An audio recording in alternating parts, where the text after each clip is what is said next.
이제 5장에서 이제 독특하게 셋의 계보가 등장을 합니다. 우리가 지난주에 봤던 4장 25절과 26절에 보면 이제 그 인류의 문화라든가 또 도시라든가 이런 것들이 이제 생겨나는 것들을 쭉 보여주다가 25절과 26절에 와서는 아담이 아벨 대신에 그 셋을 낳았다 이렇게 얘기하고, 그리고 이 셋도 이제 그 아들을 낳고 그 아들 이름을 에노스라고 불렀는데, 그때부터 이제 그들이 하나님께 대해서 이제 바르게 예배도 하고 이런 이제 일종의 이제 형식적인 예배들이 규모를 가지고 이루어졌다 이렇게 볼 수가 있습니다. 어떤 분은 이때부터 하나님에 대한 어떤 신앙의 교의를 가지기 시작했다 이런 식으로도 표현을 하는데 틀린 말 같지는 않습니다. 그런데 5장에 딱 들어서자 이제 모세는 이것은 아담의 계보를 적은 책이니라 이렇게 하면서 누구의 계보를 얘기해 주냐면 셋의 계보를 쭉 설명해 주고 있다는 거예요. 자, 셋이 태어난 게 3절에 보면 아담은 130세에 이렇게 나오죠. 아담이 130세에 자기의 모양 곧 자기의 형상과 같은 아들을 낳아 이름을 셋이라 하였고, 그리고 셋을 낳은 후에 800년을 지내며 자녀들을 낳고 930세를 살면서 죽었다. 자, 이런 것들을 쭉 볼 때에 이 셋이라고 하는 인물이 매우 중요한 인물이라는 걸 알 수가 있어요. 그렇지 않으면 뭐 가인이라든가 또 가인 이외에도 우리가 지난주에 봤듯이 여러 많은 인물들이 있었단 말이죠. 아담에게서 태어난 아이들이. 그런데 유독 이 셋에게 계보가 집중되는 거예요. 그래서 우리가 이것의 의미를 좀 살펴보면 이 셋의 계보를 통해서 하나님께서 자기에 대한 교회의 믿음과 증거들을 유지시켜 나가는 것을 보여주는 겁니다. 그러니까 계보라고 하는 것은 뭘 보여주냐면 신앙의 역사와 그 계승이 어떻게 되어져 오는가, 명맥이 어떻게 이어져 가는가를 계보가 잘 보여주죠. 그래서 이 당시에 많은 인류와 많은 사람들이 벌써 태어났어요. 벌써. 이미 보니까 아담이 130세가 됐을 때에 이미 가인도 태어났잖아요. 그렇죠? 그리고 아벨도 태어났다가 아벨도 죽고, 이미 또 가인 이외에 여러 많은 또 자손들이 있었을 거란 말이죠. 그런데 그 가운데에서 이 이제 셋을 통해서 하나님에 대한 믿음과 증거가 명맥을 이어오는 그런 것들을 보여주는데 바로 이 계보가 사용되었다 이렇게 보시면 돼요. 그리고 이 이후에도 성경에는 이 계보가 여러 군데에서 나와요. 그래서 그런 계보들이 언급되는 이유는 결국은 이것을 통해서 하나님의 언약의 역사, 구원의 역사가 어떻게 인류 가운데로 들어오고, 그리고 어떤 계보가 어떤 세계가 선택이 되어서 그 세계도가 점점 이렇게 확장되어져 가느냐. 우리가 그 족보를 세계도 이렇게도 말하잖아요. 그죠? 우리가 마태복음이나 누가복음 같은 데 보면 아브라함과 다윗의 자손 예수 그리스도의 족보라 이렇게 뭐보다도 계보다라기보다도 세계라 뭐 이렇게 또 해석하는 데도 있거든요. 세계다 이렇게 말합니다. 그리고 또 이 계보의 하나의 특징이 뭐냐면 모든 사람들이 그 속에 다 포함이 되지 않는다는 거예요. 심지어 셋의 자손들조차도 그 속에 태어난 모든 사람들을 다 얘기하지 않아요. 오늘 마지막 32절에 노아가 나오잖아요. 그러니까 이 노아에 이르기까지의 모든 사람들 다 얘기하지 않고 노아의 아버지, 그 할아버지, 증조, 고조 이렇게 해서 이 쭉 보면 거의 한 10대가 쭉 여기에 다 포함이 됩니다. 그럼 그 외에 다른 사람은 없었냐? 있었잖아요. 그렇죠? 저희도 집에 이제 족보가 있어요. 저희 이제 남가들 그 의령 남가 족보 있습니다. 예? 그러면 그 쭉 보면은 그 세계도에 여러 사람들이 많이 있어요. 근데 딱 우리 이름이 어디에 가면 끝에 딱 가면 있어요.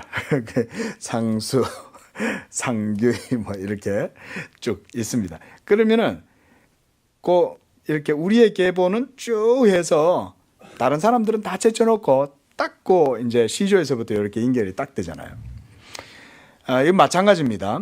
그런데 이 계보의 특징 속에는 뭐가 있냐면, 그래서 암호화되어 있는 것 같이 차곡차곡 그 속에 역사가 다 숨어 들어가 있어요. 모든 것들을 다 설명할 수 없으니까 그 속에, 그 계보 속에 딱 이렇게 숨겨져 있는 거예요.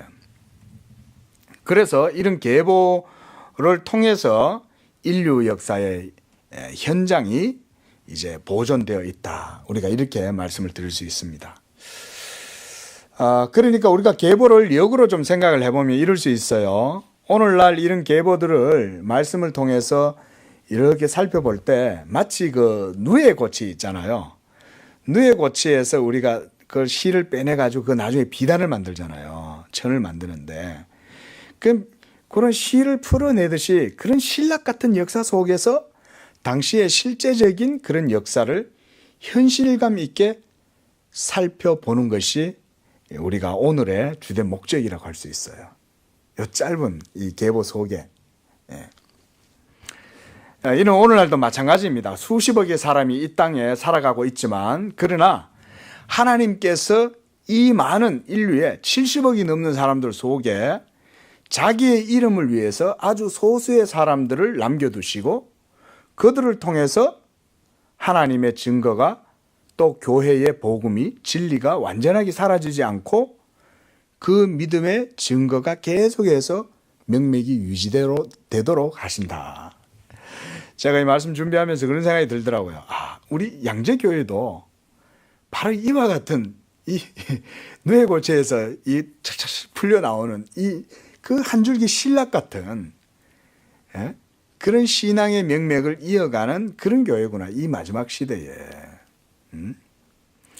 지금 인류가 70억이 넘는다고 그러는데 그 70억 넘는 사람들이 지금 이 순간 뭘 하고 있을까요? 해가 졌는 저쪽에는 잠만 자고 있을까요? 술 먹고 도둑질하고 간음하고 바람 피우고 싸우고, 그렇죠? 어두우면 그렇게 될 거고, 또 밝으면 전부 또 다 또 숨어가지고 또 힘을 충전해가 밤에 또 재지를 궁리하고. 넥타이 메고 사는 사람들 생각보다 그리 많지 않죠, 그렇죠? 넥타이 메고 사는 사람들은 또 어떨까요? 그 속에 하나님이 있습니까? 온갖 지식을 쫓는다고 또 막 하더라도 그들의 모든 추구하는 사상 속에 하나님이 없죠. 진화론을 따르고 또 하나님에 대한 증거가 온 세상 자연 만물 가운데 법칙 속에 분명하게 보임에도 불구하고 그것들을 부정하고, 그러면서 자기들 나름대로 왕고집 부리면서 살잖아요. 그렇게.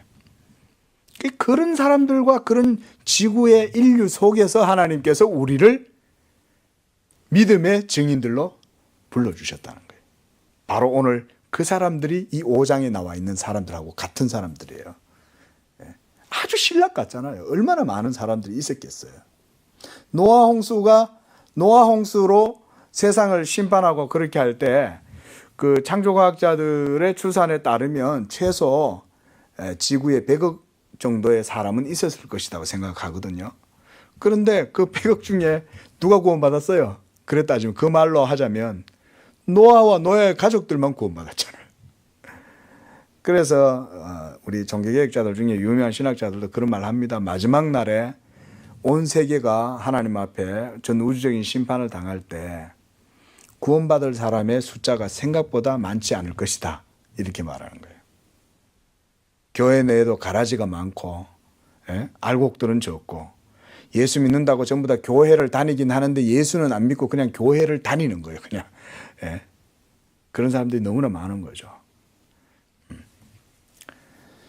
자, 그리고 모든 계보의 대를 잇는 그런 연속성 속에는 출생이 아니라 사실은 죽음을 통해서 계승이 된다는 점을 우리가 주의해서 봐야 돼요. 자, 계보는 죽으니까 계보가 이어가잖아요. 그렇죠? 그래서 오늘 말씀에도 보면 5절에도 보면 아담의 죽음이 여기 나와요. 그렇죠?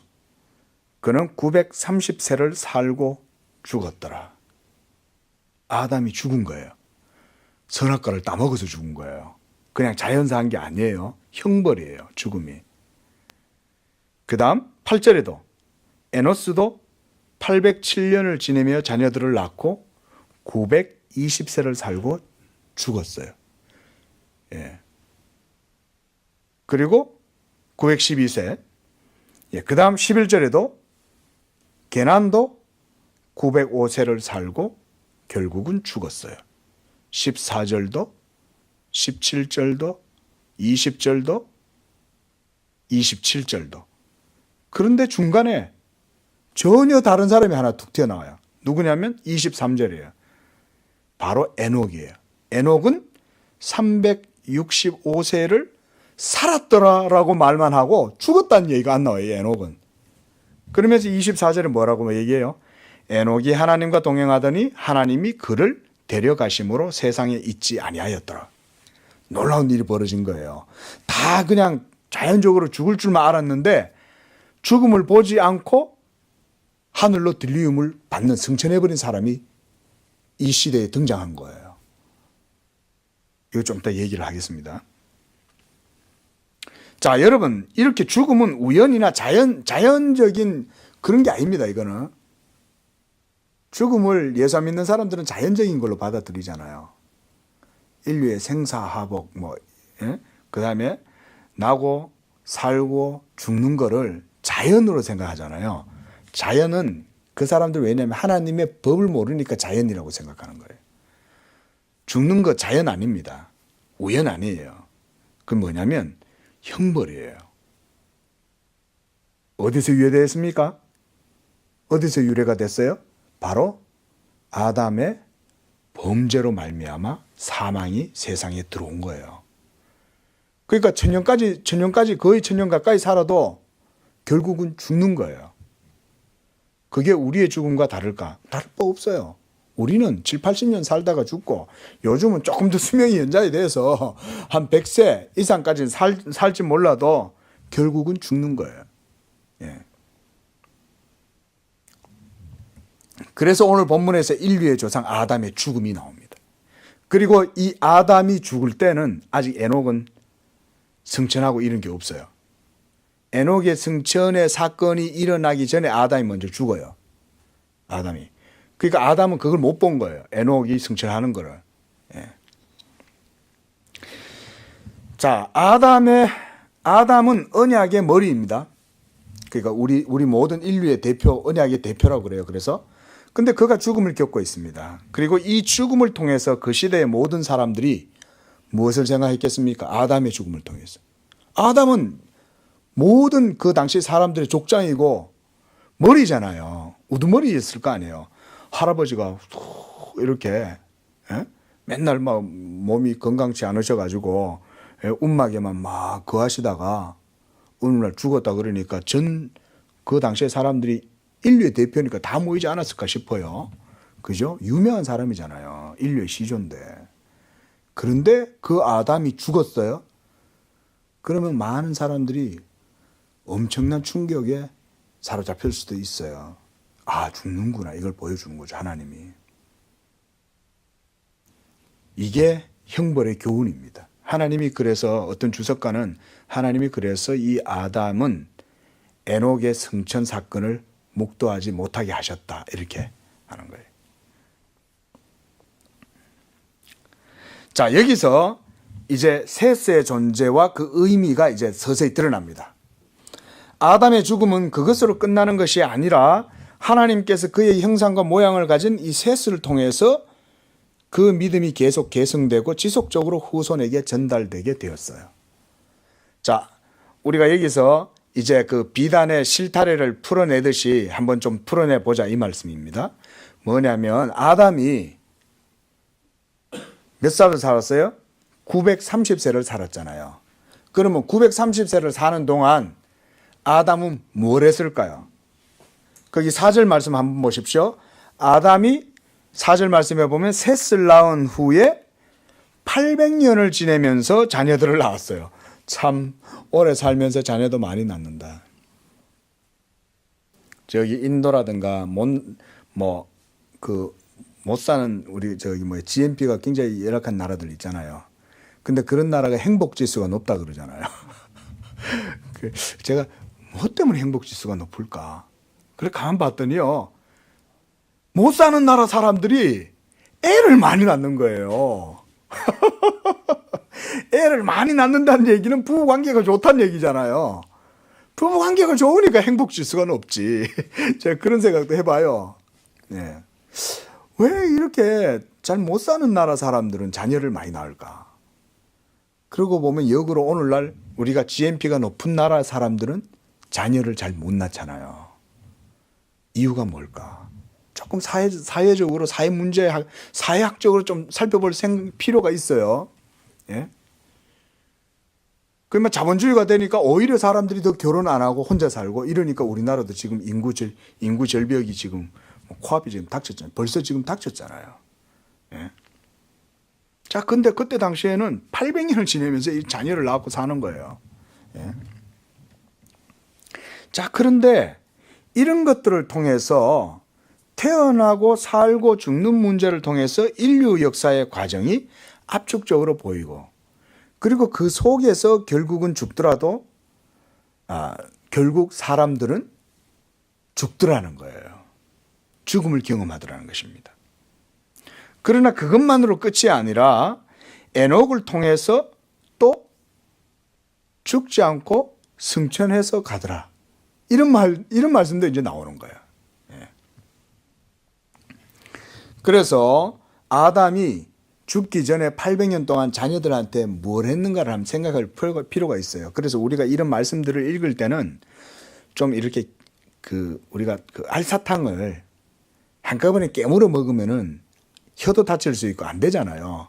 그러니까 이거를 딱 물 속에다 넣는다지 아니면 혀 속에다 넣어놓고 계속 이걸 음미하면서 빨면 우리가 그걸 살살 녹여가지고 이제 먹는 것처럼 이런 말씀들은 좀 그렇게 볼 필요가 있어요. 자, 아담이 이 자녀를 낳으면서 800년을 지내고 930세를 살면서 아담은 그냥 농사만 짓고 밥만 먹고 살았을까요? 아니죠. 뭔 얘기를 했을까요? 에덴 동산 얘기를 반드시 하겠죠. 얘들아, 그래 살지 마라. 우리가 내가 너희 할머니하고 하나님 말씀을 어기고 뱀의 유혹을 받아갖고 하나님을 반역해가지고 우리가 계명을 범해서 이렇게 늙어가고 죽어가고 있다. 그런데 하나님께서 복음을 우리에게 주셨다. 창세기 3장 15절에. 그래서 장차 하나님께서 이 인류를 구원하실 것이다. 이런 얘기들도 했겠죠. 그러면서 하나님이 천지를 창조하셨는 것부터 해가지고 또 하나님이 구원자를 보내줄 것이라고 하는 이 원시복음에 대해서도 증거를 했을 거예요. 그러지 않을까요? 그런데 사람들이 들었을까요? 안 들었을까요? 이 사람들도 안 들었는 거예요. 그렇게 인류의 시조가 말씀을 해도 그 말씀을 안 듣는 거예요. 전부 다 불신앙으로 사는 거예요. 그런데 셋은 여호와의 이름을 부른 거예요. 여기에서 하나님께서 그 인류 가운데에서 믿음의 사람들을 불러 일으키시는 것을 볼 수가 있어요. 그게 바로 셋의 계보예요. 셋의 계보. 자, 근데 우리가 주목해야 될 것은 바로 21절에 나와 있는 이 에녹입니다. 에녹이 65세에 무드셀라를 낳았어요. 그리고 무드셀라를 낳은 후에 300년을 하나님과 동행하면서 자녀들을 낳았어요. 여기서 보니까 300년 동안 하나님과 동행했다. 이런 얘기가 나옵니다. 하나님과 동행한다 그러면 어떤 식으로 동행을 했을까요? 하나님이 모세처럼 이렇게 나타나가지고 현현해서 같이 천사의 모양으로 나타나고 같이 다녔을까? 그런 의미 같지는 않아요. 자, 이 에녹의 승천 사건은 아담이 죽은 이후에 150년이 지난 후에 이 에녹의 승천 사건이 일어납니다. 그런데 아담이 이 일을 보지 못했지만 에녹의 에녹이 바로 이제 이 시대에 이 놀라운 하나님의 이 메시지를 전달했던 거예요. 이 사건이. 성경에는 에녹에 대한 이 특별한 증거가 그렇게 많이 나타나지는 않아요. 히브리서 11장 5절에 나타나고 그 다음 유다서 1장 14절에 그 내용이 나타납니다. 자, 여러분, 그 시대의 사람들이 제가 아까 말씀했다시피 모든 사람들이 오래 살긴 했지만 오늘날에 비하면 900살을 다 이상 살았으니까 그럼에도 불구하고 그렇게 오래 사셨던 어른들이 다 죽죠. 한 분, 두 분 이제 죽어가는 거예요. 자, 그렇다면 그 시대 사람들이 오래 살지만 결국은 사람은 죽는다는 생각을 했을 거 아니에요. 그러면서 이제 사람들이 이 죽음에 대한 문제를 생각하고 있을 때 어느 날 죽지 않고 하늘로 올라간 사람이 하나 등장한 거예요. 그 사람이 바로 에녹이에요. 그리고 그가 승천하기 전에 하나님과 300년 동안 동행을 했다고 그랬어요. 이 300년 동안 동행을 했다면 이 한번 좀 깊이 생각을 해볼 필요가 있어요. 이것도 300년 동안 하나님과 동행했다. 그렇다면 에녹은 하나님께로부터 성령의 인도하심 속에서 계시를 많이 받았을 거예요. 하나님과 동행했으니까. 그래서 하나님에 대한 증거를 많이 가지고 있었을 것입니다. 그러면서도 그는 일상적인 삶을 살았어요. 그냥 어디 세례 요한처럼 저 광야에 가가지고 약다트옷 입고 석청 먹고 이러고 산 게 아니라 그냥 가정에서 자녀들을 300년 동안 결혼 생활을 하면서 자녀를 낳으면서 300년을 살았어요. 자, 하나님과 300년을 동행하면서 살았던 이 에녹은 그 당시에 선지자나 마찬가지예요. 그렇죠? 하나님과 동행을 했으니까.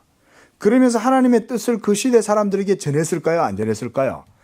당연히 전했죠. 또 그 자녀들에게 하나님의 말씀을 가르쳤겠죠.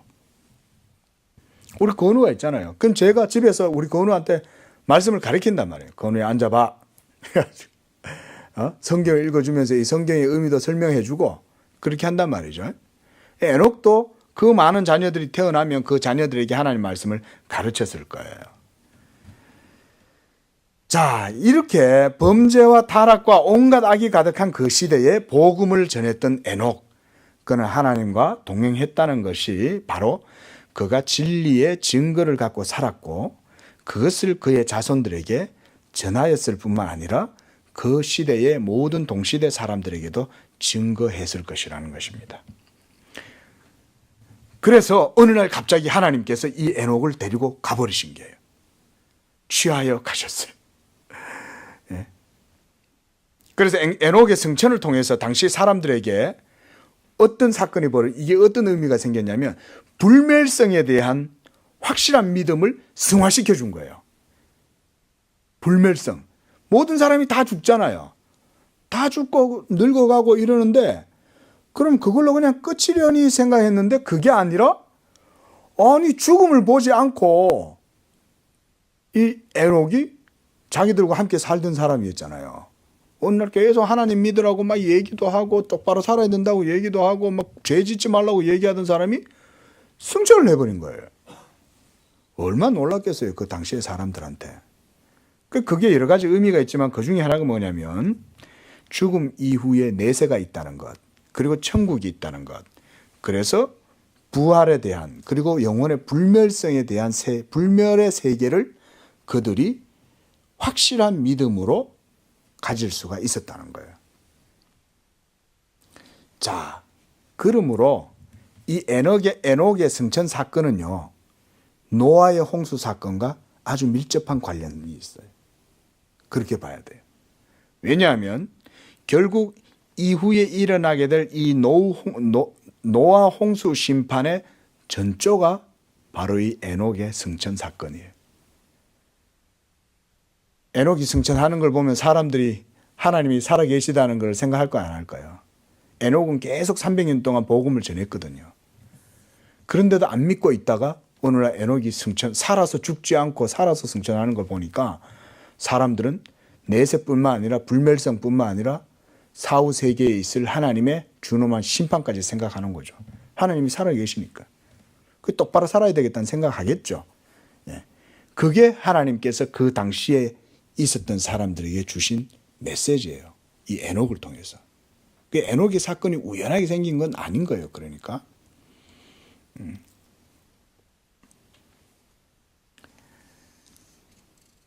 자, 그런데 이 에녹의 승천 사건은 믿지 않는 자들에게는 어떤 종말론적인 그런 어떤 위압감 같은 것도 주었을 겁니다. 아, 똑바로 살아야 되겠네 이런 생각 하겠지만 하나님을 잘 믿고 섬기는 사람들한테는 또 뭘 줬겠어요? 소망과 내세에 대한 담대한 확신을 줬겠죠. 아, 언젠가는 우리도 다 하나님이 저렇게 죽지 않고 우리를 부활해서 다시금 저렇게 다 하늘나라로 데려가겠구나 이런 생각할 거 아닙니까? 그래서 믿음으로 사는 것이 참된 소망이구나.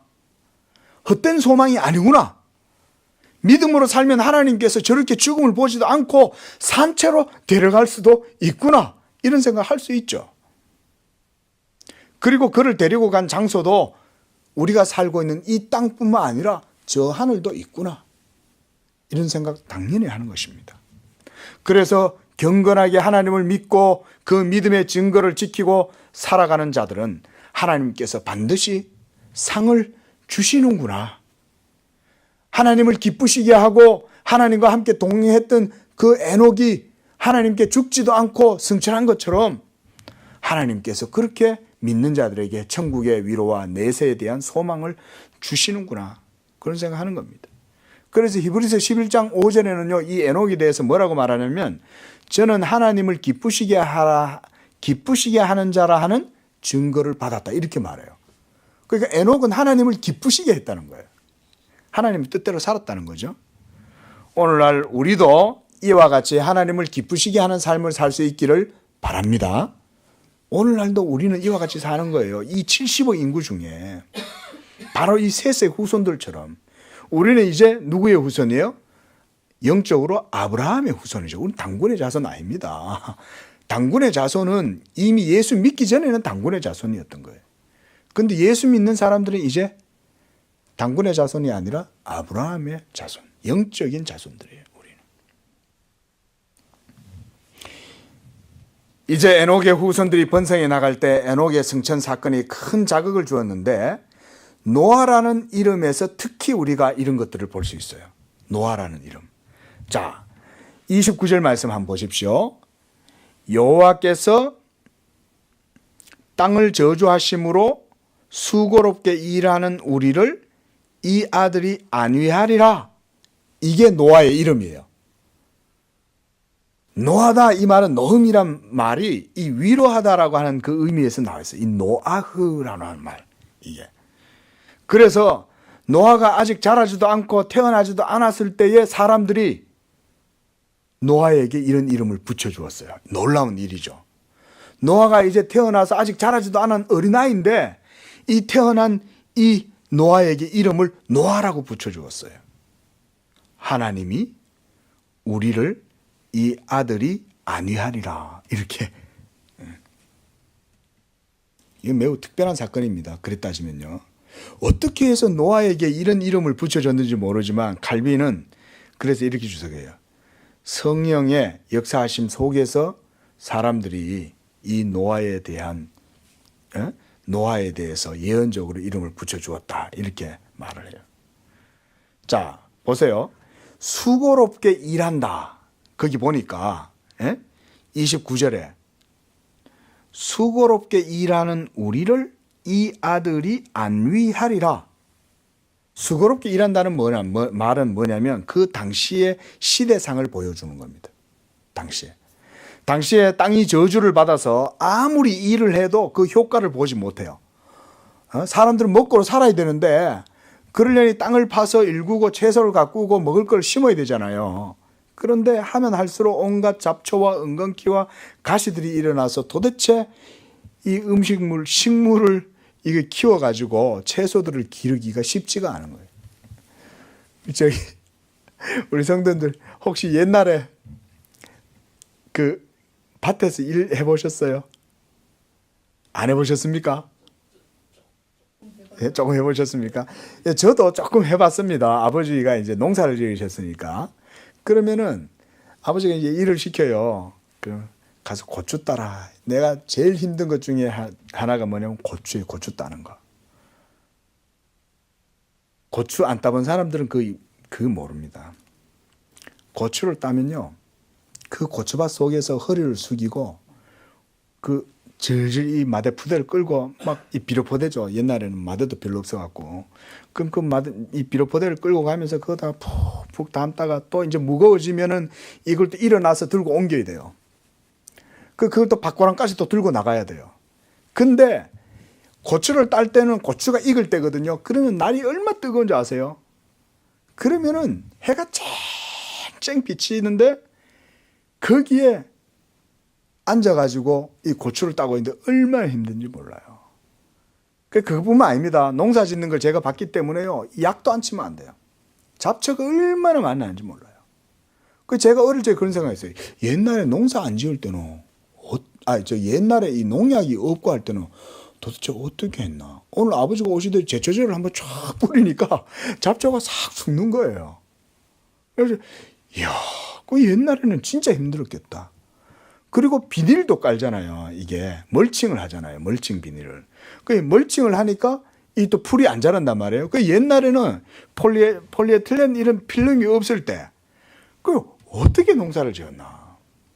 그러니까 이게 뭐 잡초를 뽑는 일이 뭐 보통 일이 아닌 거예요. 그것뿐만 아니겠죠.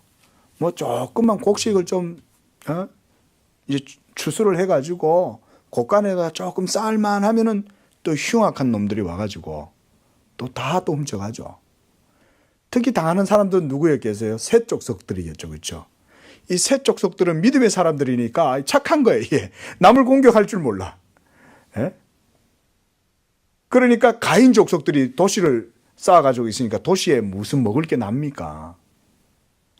도시에는 전부 다 농사 잘 안 짓잖아요. 뭐 텃밭 정도 있지만 텃밭이 있어도 그거 갖고 뭐 먹고 살겠어요. 그러니까 전부 다 뭐 하겠어요? 전부 다 철기 이제 청동하고 철기 있다고 그랬잖아요. 그러니까 철기 가지고 칼 만들어 가지고 전부 다 이제 훔치러 다녔겠죠. 그러니까 수고로이 일하는 우리를 하나님이 이 아들로 말미암아 안위하시리라. 그게 바로 노아예요. 노아. 아직 노아 홍수 사건이 일어나기 전이었기 때문에 지구에는 대격변이 없었어요.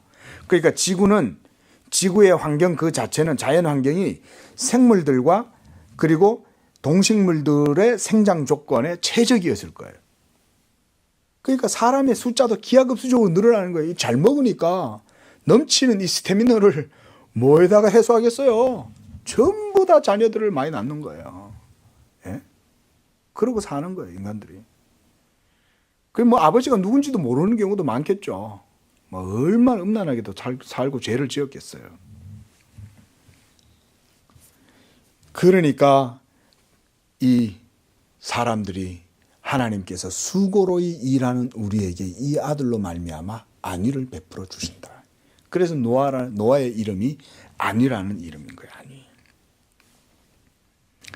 자, 그런데 바로 그러한 가운데에 이 에녹의 승천 사건이 있었다는 거예요. 그러니까 노아가 태어나기 전에 이제 이 에녹의 승천 사건이 있었잖아요. 그런 가운데에 이제 노아의 홍수 사건이 일어나는데, 그래서 그 가운데 이 에녹의 사건은 중요한 종말론적인 의미를 그 당시 시대의 사람들에게 주었다는 것입니다. 자, 이런 에녹의 승천 사건과 유사한 게 또 구약 성경에 등장해요. 예, 그렇죠. 엘리야죠. 그렇죠. 예. 열왕기하 2장 3절에 보면요, 이 엘리야가 승천하는 사건이 나옵니다. 그런데 그걸 자세히 읽어보면 좀 독특해요. 뭐냐면 엘리야만 자기가 승천할 것에 대해서 안 게 아니라 그 시대에 같이 있었던 다른 사람들도 하나님이 엘리야를 데리고 갈 것이라는 것에 대해서 다 알고 있었어요. 우리 열왕기하 잠깐 한번 볼까요? 열왕기하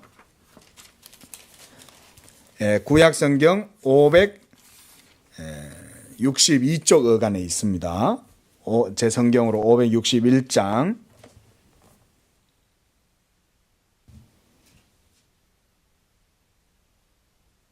2장이죠. 그죠? 열왕기하 2장. 거기 보니까 2절에 이런 얘기가 있어요. 엘리야가 엘리사에게 이르되 청하건대 너는 여기 머물러 있어라. 여호와께서 나를 베델로 보내시느니라. 베델. 근데 이제 2장 2절 하반절에 가니까 두 사람이 베델로 내려갔어요. 그래도 3절에 무슨 일이 일어났어요? 베델에 있는 선지자들의 제자들이 엘리사에게 왔어요. 이 엘리사는 이제 엘리야의 제자죠. 예? 근데 이 엘리사한테로 와가지고 뭐라고 말하냐면 여호와께서 오늘 당신의 선생 엘리야를 당신의 머리 위로 데려가실 줄 아십니까? 이렇게 묻는 거예요. 베델에 있는 선지자들이. 베델에도 당시에 이제 선지자 생도들이 있었던 거죠. 자, 그런데 또 4절에 엘리야가 이번에는 어디로 가냐면 엘리사한테 이렇게 말해요. 엘리사야, 너는 여기 머물러 있어. 나는 하나님께서 여리고로 나를 보내시니까 나 거리로 가야 돼. 그러니까 엘리사가 또 뭐라 그래요? 아니요, 저도 선생님 따라갈래요. 이렇게 해가지고 다시 5절에 여리고로 갔어요. 그런데 그 여리고에 있는 선지자들도 엘리사에게 똑같이 말해요. 그래서 여호와께서 오늘 당신의 선생을 당신의 머리 위로 데려가실 줄 아십니까? 이렇게 말해요. 그러니까 엘리사가 나도 아노라 이렇게 또 말해요. 그러고 나서 6절에 보면 또 엘리야가 말해요. 너는 여기 머물러 있어라. 하나님께서 나를 이번에는 요단으로 가라고 하신다. 그러면서 엘리야가 이번엔 요단으로 가요. 이 요단강 있는 데로 가는 거예요. 그랬더니 엘리사가 다시 또 따라가요. 그때 7절에 보셔요. 선지자의 제자 50명이 멀리 서서 바라보며 두 사람이 요단가에 서 있었다 그랬습니다. 자, 이게 뭔 얘기예요?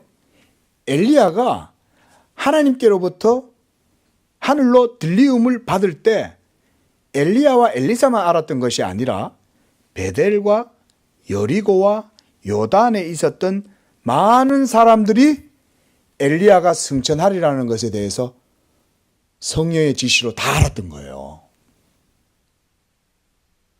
그러니까 엘리야가 승천한 이 사건은 단순하게 볼 수 있는 문제가 아닌 거예요. 그냥 승천했네 이러고 끝나는 게 아니라 하나님께서 당시에 이스라엘 백성들을 향해서 이 엘리야의 승천 사건을 통해서 큰 표적을 보여주는 거예요. 이것을 통해서.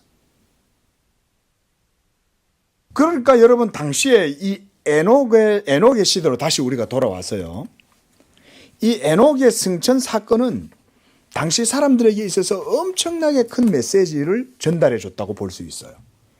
비록 노아의 홍수 사건 이전에 일어났던 일이긴 하지만 하나님이 노아 홍수 이전 시대에도 결코 그 시대 사람들에게 메시지를 전하지 않았다는 것이 아니라는 거예요. 우리는 보통 노아의 홍수 이전 시대는 무슨 선사시대처럼 생각하잖아요. 그죠? 예? 마치 무슨 네안데르탈린이 살았던 시대처럼 생각하니까 그 뇌도 없고 무슨 원숭이처럼 그냥 그렇게 움막 짖고 그렇게 살았을 것 같지만 그게 아니었다는 거예요. 여전히 하나님께서 이 노아의 홍수 이전 시대 사람들에게도 하나님의 말씀을 전했고 복음의 증거를 주었고 그래서 얼마든지 하나님께서 살아계심을 보여주었고 에녹을 통해서 그리고 죽음 이후에 내세가 있고 심판이 있고 부활이 있고 천국이 있다. 그리고 믿는 자에게 하나님께서 상을 주신다. 이런 메시지를 충분히 전했다라는 것을 우리가 여기서 확실히 알 수 있어요. 그래서 제가 그런 말을 하는 거예요. 이게 누에 고치에서 실 뽑아내듯이 우리가 이 5장을 살살살 풀어내야 된다는 거예요. 예? 딱딱한 이 왕사탕을 입에 넣어가지고 어물어물거리면서 녹여가지고 풀어내야 돼요. 그러면 그 속에 이 짧은 한 절 속에 이 계보 속에 마치 암호처럼 모든 것들이 다 그 속에 박혀 있는 거예요. 이게. 여러분 이러한 시대적인 배경과 환경 속에 살았던 노아 이전 시대의 사람들 그들의 삶이 얼마나 고되고 괴로웠겠어요. 물론 그 이후에도 괴로웠죠. 그렇죠? 그 이후에도 괴롭죠. 우리가 예를 들어서 삼국 통일 뭐 이런 거 삼국지 뭐 이런 거 보면 뭐 초한지 뭐 이런 거 보면 그런데 뭐 일어나는 일들도 우리가 뭐 다는 몰라도 보면 온갖 모든 전쟁들이 다 일어나잖아요. 뭐 중원무림의 세계 완전 그죠? 예? 그 뭐 그런 세계들이 일어날 때 보면은 그 시대에 무력을 힘쓰는 사람들, 권력을 가진 사람들만 부각이 되지 그 평민들은 전부 다 전쟁터에 나가서 유비 때문에 다 죽고 관우 때문에 다 죽고 장비 따라왔다가 다 죽고 다 죽는 거 아니에요. 그게 얼마나 사람들의 삶이 괴로웠겠어요. 그러니까 그런 영웅담들만 있으니까 마치 복음은 없는 것처럼 생각이 들잖아요. 그죠? 그 시대에는 하나님의 복음의 증거가 없었을 거라는 생각이 들지만 하나님은 기적과 같이 신락과 같이 그 속에서도 믿음의 사람들을 딱 지키시고 인도하신다. 오늘날 70억의 인구가 있어도 우리 양재교회도 그와 같은 하나님의 구원의 반열에 서 있는 줄로 믿으시기 바랍니다. 이렇게 하나님께서 오늘날도 자기의 교회와 성도들을 택하셔서 자기의 이름과 영광을 위해서 믿음의 증인들로 세우시는 거예요. 이 남상수 목사가 뭐 별거 없지만 복음의 은혜를 주셔가지고 복음을 전하게 하고 또 이 복음을 여러분들이 듣고 그래서 그 복음의 믿음을 가지고 마음에 새기고 그렇게 해서 여러분들로 하여금 이 시대 속에 믿음의 증인의 삶을 살아가게 하시는 게 이게 하나님의 섭리예요. 믿으시기 바랍니다. 이런 게 지금 우리 교회 속에 하나님의 섭리가 있다고 이렇게 말할 수 있는 거예요. 그래서 말세에 불법이 성행하고 성경에 보면 많은 사람들에게서 사랑이 식어진다 그랬습니다. 예수님이. 지금 그런 시대입니다. 그런 시대입니다. 지금이. 어제도 보니까 막 쿼 축제 이래가지고 그 동성애자들 있잖아요. 자기들의 뭐 동성애 결혼을 무슨 결혼이 무슨 합법화가 뭐 필요해요? 그거 자연스럽게 본성적으로 하는 건데. 근데 자기들을 위해서 왜 결혼이 법제화가 또 돼야 되냐 이거죠. 그 동성애와 동성혼 이런 게요. 창궐할 때는 시대가 마지막이 되는 겁니다. 여러분. 예? 로마의 폼페이가 왜 폼페이 화산이 터져가지고 그렇게 전부 다 지금 불심판을 받았겠어요. 그 동네마다 온갖 까만 창기들과 남색하는 사람들이 곳곳에 넘치는 거예요. 오늘날 영화든지 드라마든지 하는 거 없이 이제 동성애가 그냥 우리나라도 서서히 그런 거 아세요? 서서히 문화라는 이름으로요 서서히 들어옵니다. 그리고 저런 동성애 운동하는 사람들요 무슨 인권 얘기하죠. 인권 얘기 아니에요. 그게 무슨 인권이에요. 인권에 관심이 있으면 그렇게 하겠냐 이거예요. 인권에 관심이 있으면 소말리아 가든지 다른 일을 해야지. 저들을 위해서 하는 거잖아요. 그게 무슨 인권이에요. 자기들의 성적인 욕망을 채우기 위해서 자기들이 보다 더 멋들어지게 죄를 짓고 싶은 거 아니에요. 예쁘게 멋있게. 그러니까 법적으로 인정해 달라는 거예요. 법으로 인정해 주면 자기들이 행하는 걸 더 드러내놓고 멋있게 하겠다 이 얘기 아니에요. 그게 무슨 인권이에요. 이게 동성애가 창궐해지면 거의 그 사회는 이제 망조가 든 거예요 이미. 그래도 어제 우리 기독교인들이 이제 서울 광장 같은 데 나가가지고 이 반대 집회하고 했는데요. 우리 교회도 다음에 참여할 거예요. 어제는 갑자기 제가 다른 계획이 생겨가지고 못했는데 다음에 쿼 축제하고 이럴 때 동성애 반대 집회를 할 때는 우리 같이 나가서 해야 돼요. 그 우리 자녀들을 위해서라도 해야 됩니다. 하나님이 기뻐하시지 않아요. 그래도 한국 교회가 아직까지는요. 이게 신앙 정신이 살아있어가지고 나가서 전부 반대하는 거예요. 피켓 들고 그들이 저쪽 편에서는 막 동성애 인권 언제 동성애 누가 인권 누가 저걸 해요? 저들이 그걸 전부 다 인간의 본성을 거스르니까 예수 안 믿는 사람들이 사실은 다 반대하잖아요. 오히려 안 그렇습니까? 본성적으로 안 맞잖아요. 그러니까 다 반대하는 거지. 꼭 예수 믿는 사람들이 동성애자들을 무시하는 거 아니에요. 죄는 미워하되 예수 믿는 사람들은 동성애라는 그 죄는 미워해도 사람은 미워하지 않아요. 동성애에 대한 죄가 잘못됐으니까 그걸 지적을 하는 거지. 그러면 오히려 기독교가 인권을 지키는 거죠. 그렇잖아요. 예? 우리도 다음에요. 그런 거 할 때 이제 우리도 참여하려고 그래요. 가서 토요일 날 애들 데리고 가서 거기서 같이 반대하고 이 하나님 뜻이 아니다라는 걸 아이들한테도 상기시켜 줘야 돼요. 오늘날 세상이 너희가 이렇게 타락한 세상 속에 살고 있다. 그러나 우리가 이렇게 아브라함의 자손으로 믿음을 지키고 우리가 이 경건한 하나님의 나라를 위해서 우리가 순결한 신앙을 지켜야 된다. 얘기해 줘야 돼요. 이렇게 하나님께서 이 시대에도 경건한 백성들을 일으키시어서 자기의 교회와 언약이 이루어지고 계승되게 하신다는 이 사실을 우리가 기억해야 하겠습니다. 기도하겠습니다.